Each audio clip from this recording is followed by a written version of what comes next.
अधिक मास महात्म्य 8वां अध्याय। सूत जी बोले, हे तपोधन विष्णु और श्री कृष्ण के संवाद को सुन संतुष्ट मन नारद नारायण से पुनः प्रश्न करने लगे। नारद जी बोले, हे प्रभु, जब विष्णु बैकुंठ चले गए तब फिर क्या हुआ, कहिए। आदि पुरुष कृष्ण और हरिसुत का जो संवाद है वह सब प्राणियों को कल्याणकारक है। इस प्रकार प्रश्न सुन फिर भगवान बद्री नारायण जगत को आनंद देने वाले भरत आख्यान कहने लगे।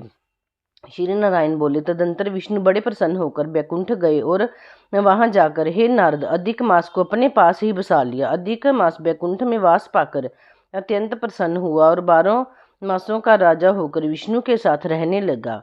12 मासों में मलमास को श्रेष्ठ बनाकर विष्णु मन से संतुष्ट हुए। हे मुनि, अनंतर भक्तों के ऊपर कृपा करने वाले भगवान युधिष्ठिर और द्रौपदी की ओर देखते हुए कृपा करके अर्जुन से यह बोले। श्री कृष्ण बोले, हे राज शार्दुल, हमको मालूम होता है कि तपोवन में आकर आप लोगों ने दुखित होने के कारण पुरुषोत्तम मास का आदर नहीं किया। वृंदावन की शोभा के नाथ भगवान का प्रिय पात्र पुरुषोत्तम मास आप वनवासियों का प्रमाद से व्यतीत हो गया। भीष्म द्रोणाचार्य कर्ण के भय से सनंतर सत मन आप सब लोगों ने भय और द्वेष से मुक्त होने के कारण प्रातः पुरुषोत्तम मास का ध्यान नहीं किया। कृष्ण द्वैपायन व्यास देव से प्राप्त विद्या के आराधन में तत्पर रणवीर अर्जुन के इंद्रिय कील पर्वत पर चले जाने पर उसके वियोग से दुखित आप लोगों ने पुरुषोत्तम मास को नहीं जाना। अब यदि आप यह पूछें कि हम क्या करें, तो मैं यही कहूँगा कि भाग्य का अवलंबन करो। पुरुषों का जैसा अदृश्य होता है वैसा ही सदा भासता है। भाग्य से उत्पन्न हो जो फल है वही अवश्य ही भोगना पड़ता है। दुख सुख भय कुशलता इत्यादि भाग्यानुसार ही मनुष्य को प्राप्त होते हैं। अतः अदृष्ट पर विश्वास रखने वाले आप लोगों को अदृष्ट पर निर्भर होना चाहिए। अब इसके बाद आप लोगों के दुख का दूसरा कारण और बड़ा आश्चर्यजनक इतिहास के सहित कहते हैं। हे महाराज, हमारे मुख से कहा हुआ सुनो। श्री कृष्ण बोले, ये भाग्यशालिनी द्रौपदी पूर्व जन्म में बड़ी सुंदरी मेघावी ऋषि के घर में उत्पन्न हुई थी। समय व्यतीत होने पर जब 20 वर्ष की हुई तब क्रम से रूप और लावण्य से युक्त आदि सुंदरी और क्रांत नेत्र से शोभायमान हुई।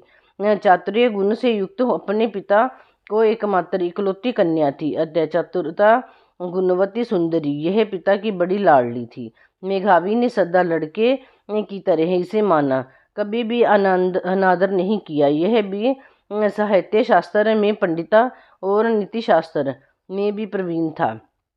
इसकी माता इसकी छोटी अवस्था में ही मर गई थी। पिता ने ही प्रसन्नता पूर्वक पाला पोसा। पास में रहने वाली अपनी सखी के पुत्र आदि सुख को देखकर इसको भी स्पृहा हुई और तब यह सोचने लगी कि हमें भी यह सुख कैसे प्राप्त हो गया। गुण और भाग्य का निधि सुख देने वाला पति और सतपुत्र कैसे होगा। इस प्रकार मनोरथ विचारती हुई यह सोचने लगी कि पहले मेरा विवाह उपस्थित था, परंतु भाग्य ने बिगाड़ दिया। अब क्या करने से अथवा क्या जानने से एवं किस देवता की उपासना करने से या किस मुनि की शरण में जाने से अथवा किस तीर्थ का आश्रय करने से मेरी मनोकामना पूर्ण होगी। मेरा भाग्य कैसा सो गया कि कोई भी पति मुझको वरण नहीं करता। पंडित भी मेरे पिता मेरे ही दुर्भाग्य से मूर्ख हो गया है। बड़ा आश्चर्य है, विवाह का समय उपस्थित होने पर भी मेरे समान वर्ग को पिता ने नहीं दिया। मैं अपनी सहेलियों के बीच में प्रमुख हूँ, परंतु कुमारी होने के कारण पति दुख से पीड़ित हूँ। जैसे मेरी सखियां पति सुख को भोगने वाली हैं वैसे मैं नहीं हूँ। मेरी भाग्यवती माता क्यों पहले मर गई। इस प्रकार चिंता में व्याकुल कन्या मनोरथ रूप समुद्र के मोह रूप जल में निमग्न हो शोक मोह रूप लहरों से पीड़ित हो गई। इसके पिता मेघावी ऋषि भी कन्यादान के लिए कन्या के समान वर ढूंढने के हेतु देश विदेश भ्रमण करने के लिए निकले, परंतु कन्या के अनुरूप वर न मिलने से अपने मनोरथ में निराश हुए। कन्या और अपने भाग्य से दान रूप संकल्प के पूर्ण न होने से दैव योग के कारण बड़ा भारी दारुण ज्वर उन्हें आ गया। सब अंग ऐसे फूटने लगे जैसे समस्त अंग टूट टूट कर अलग हो जाएंगे, और ज्वर की ज्वाला से व्याकुल हो श्वास लेने लेते महा दारुण मूर्छा से, मदिरा पान से उन्मत्त की तरह पैर लड़खड़ाते गिरते पड़ते किसी तरह घर में आए और आते ही पृथ्वी पर गिर पड़े। वैसे विफल कन्या जब तक पिता को देखने आई तब तक कन्या को स्मरण करते हुए मेघावी मुनि मरणासन हो गए। भाग्य के फल स्वरूप बल से एकाएक कांपने लगे और कन्यादान प्रसंग से उठा हुआ जो महोत्सव था वह जाता रहा। तदंतर पहले किए हुए गृहस्थ आश्रम धर्म के परिश्रम के प्रभाव से संसार वासना को त्याग कर भगवान में चित्त लगाने लगे उस मुमुर्ष मेघावी ऋषि ने शीघ्र ही नीलकमल के समान श्याम त्रिविल और से सुंदर आकृति वाले श्री पुरुषोत्तम हरि का स्मरण किया। हे राम, हे रास के स्वामी, हे राधा रमन, हे प्रचंड भुज दंड से दूर से ही देवताओं के शत्रु दैत्य को मारने वाले, हे अति उग्र दावानल को पान करने वाले, हे कुमारी गोपिकाओं के उतारे हुए वस्त्रों को हरण करने वाले, हे श्री कृष्ण, हे गोविंद, हे हरे, हे मुरारी, हे राघवेश, हे दामोदर, हे दीनानाथ, मुझ संसार में निमग्न की रक्षा कीजिए। इंद्रियों के ईशावर को आपको प्रणाम है। इस प्रकार मेघावी के वचनों को दूर से ही सुनकर श्री भगवान के दूत चटपट मुकंद लोक से आए और उस मरे हुए मुनि को हाथ से पकड़कर ईश्वर के चरण कमलों में ले गए। इस प्रकार अपने पिता के प्राणों को निकलता हुआ देख वह कन्या हाहाकार करके रोने लगी और पिता के शरीर को अपनी गोद में रखकर अति दुख से विलाप करने लगी। चील पक्षी की तरह बहुत देर तक विलाप करके अत्यंत दुख से विफल हुई और पिता को जीवित की तरह समझकर बोला, हाय हाय हे पिता, हे कृपा सिंधे, हे अपनी कन्या को सुख देने वाले, मुझे आज किसके पास छोड़कर आप बैकुंठ सिधारे हैं। हे तात, पितरहीन मेरी कौन रक्षा करेगा। आज मेरे भाई बंधु माता आदि कोई भी नहीं है। हे तात, मेरे भोजन वस्त्र की चिंता कौन करेगा। कैसे मैं रहूंगी इस शून्य वेद ध्वनि रहित निर्जन वन की तरह आपके घर में। हे मुनिश्रेष्ठ, अब मैं मर जाऊंगी, ऐसे जीने से क्या रखा है। हे कन्या में प्रेम रखने वाले पिता, हे तात, विवाह विधि बिना किए ही आप कहाँ चले गए। हे तपोनिधे, अब यहाँ आइए और अमृत के समान मधुर भाषण कीजिए। क्यों आप चुप हो गए। हे तात, बहुत देर से आप सोए हुए हैं, अब जगिए।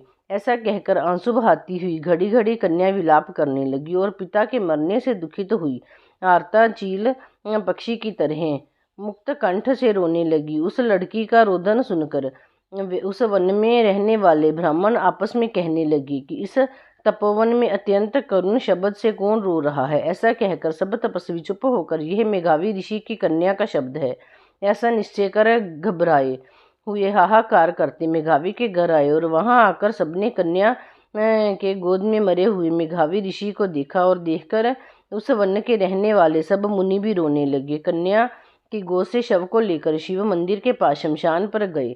वहां काष्ठ की चिता लगाकर विधि से अंत्येष्टि कर्म कर उसका दाह किए।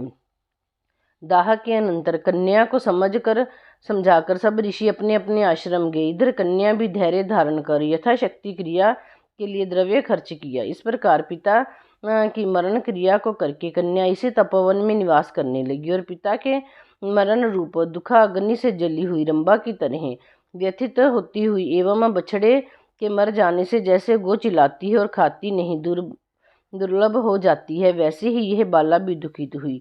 इति श्री ब्रह्म नारदीय पुरुषोत्तम मास महात्म्ये अष्टमोऽध्याय। हरि शरणम हरि शरणम हरि शरणम हरि शरणम। पुरुषोत्तम मास महात्म्य 9वां अध्याय। सूत जी बोले, तदंतर विस्मय से युक्त नारद मुनि ने मेघावी ऋषि की कन्या का अद्भुत वृतांत पूछा। नारद जी बोले, हे मुनि, उस तपोवन में मेघावी की कन्या ने बाद में क्या किया और किस मुनि श्रेष्ठ ने उसके साथ विवाह किया। श्री नारायण बोले, अपने पिता को स्मरण करते करते और बार बार शोक करते करते उस घर में कुछ काल उस कन्या का व्यतीत हुआ और यूथ से भ्रष्ट हुई हरनी की तरह घबराई शून्य घर में रहने वाली दुख रूप अग्नि से उठी हुई बाफ द्वारा बहते हुए अश्रु नेत्र वाली जलते हुए हृत कमल वाली दुख से प्रतिक्षण गर्म श्वास लेने वाली अति दीना गिरी हुई सर्पनी की तरह अपने में सरुंद अपने दुख को सोचती हुई और दुख से मुक्त होने के उपाय को ना देखती हुई उस कृदोषरी को उसके शुभ भविष्य की प्रेरणा से सांत्वना देने के लिए उस वन में अपनी इच्छा से ही पर क्रोधी जिनको देखने से ही इंद्र भयभीत होते हैं ऐसे जटा से व्याप्त साक्षात शंकर के समान भगवान दुर्वासा ऋषि आए। हे नारद, भगवान कृष्ण ने राजा युधिष्ठिर से कहा कि हे राजेंद्र, वह दुर्वासा आए हैं जिसको कि आपकी माता कुंती ने बालापन में प्रसन्न किया था। तब उन पूजित महर्षि ने देवताओं को आकर्षण करने वाली विद्या उन्हें दी। और हे भूपाल, जिन्होंने सब देवताओं को से नमस्कार किए जाने वाले मुझको भी रुक्मिणी के साथ रथ में बैलों की जगह जोता दुर्वासा को बैठाकर रथ खींचते हुए जब हम दोनों मार्ग चलने लगे, तब चलते चलते मार्ग में अति तीव्र प्यास से सूख गए थे तालू और होंठ। जिस रुक्मिणी की ऐसे जल चाहने वाली रुक्मिणी ने जब मुझे सूचित किया, तब कंधे पर रथ की जोत को रखते हुए चलते चलते ही पांव के अगर भाव से पृथ्वी को दबाकर रुक्मिणी को प्रेम के वशीभूत मैंने भोगवती नाम की नदी को उत्पन्न किया। तब वह भोगवती ऊपर से बहने लगी, अनंतर उसी के जल से ही हे महाराज रुक्मिणी की प्यास को मैंने बुझाया। इस प्रकार रुक्मिणी की प्यास का बुझना देख उस क्षण अग्नि की तरह दुर्वासा क्रोध से जलने लगी और प्रलय की अग्नि के समान उठकर दुर्वासा ने शाप दिया। बोले, बड़ा आश्चर्य है हे श्री कृष्ण, रुक्मिणी तुमको सदा अत्यंत प्रिय है, अतः स्त्री के प्रेम से युक्त तुमने मेरी अवज्ञा कर अपना महत्व दिखलाते हुए इस प्रकार से उसे पानी पिलाया, अतः तुम दोनों का वियोग होगा।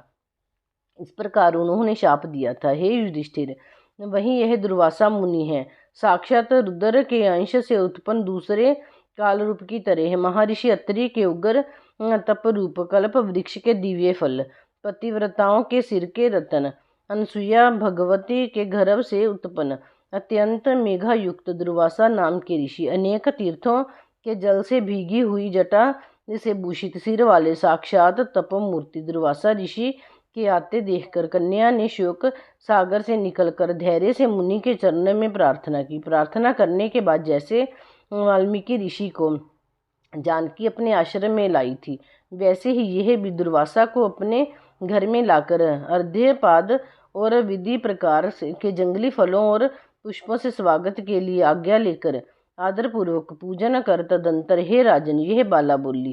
कन्या बोली, हे महाभाग, हे अत्रि कुल के सूर्य, आपको प्रणाम है। हे साधु, मेरी अवज्ञा के घर के आज आपका शुभ गमन कैसे हुआ? हे मुनि, आपके आगमन से आज मेरा भाग्य उदय हुआ है, अथवा मेरे पिता के पुण्य के प्रवाह से प्रेरित मुझे सांत्वना देने के लिए ही आप मुनि सत्तम आए हैं। आप जैसे महात्माओं के पांव की धूली जो है वह तीर्थ रूप है, उस धूल का स्पर्श करने वाली मैं अपना जन्म आज सफल कर सकती हूँ। आज मेरा व्रत भी सफल है। आप जैसे पुण्य आत्मा के जो मुझे आज दर्शन हुए, अतः आज मेरा उत्पन्न होना और पुण्य फल सब सफल है। ऐसा कहकर वह कन्या दुर्वासा के सामने चुपचाप खड़ी हो गई। तब भगवान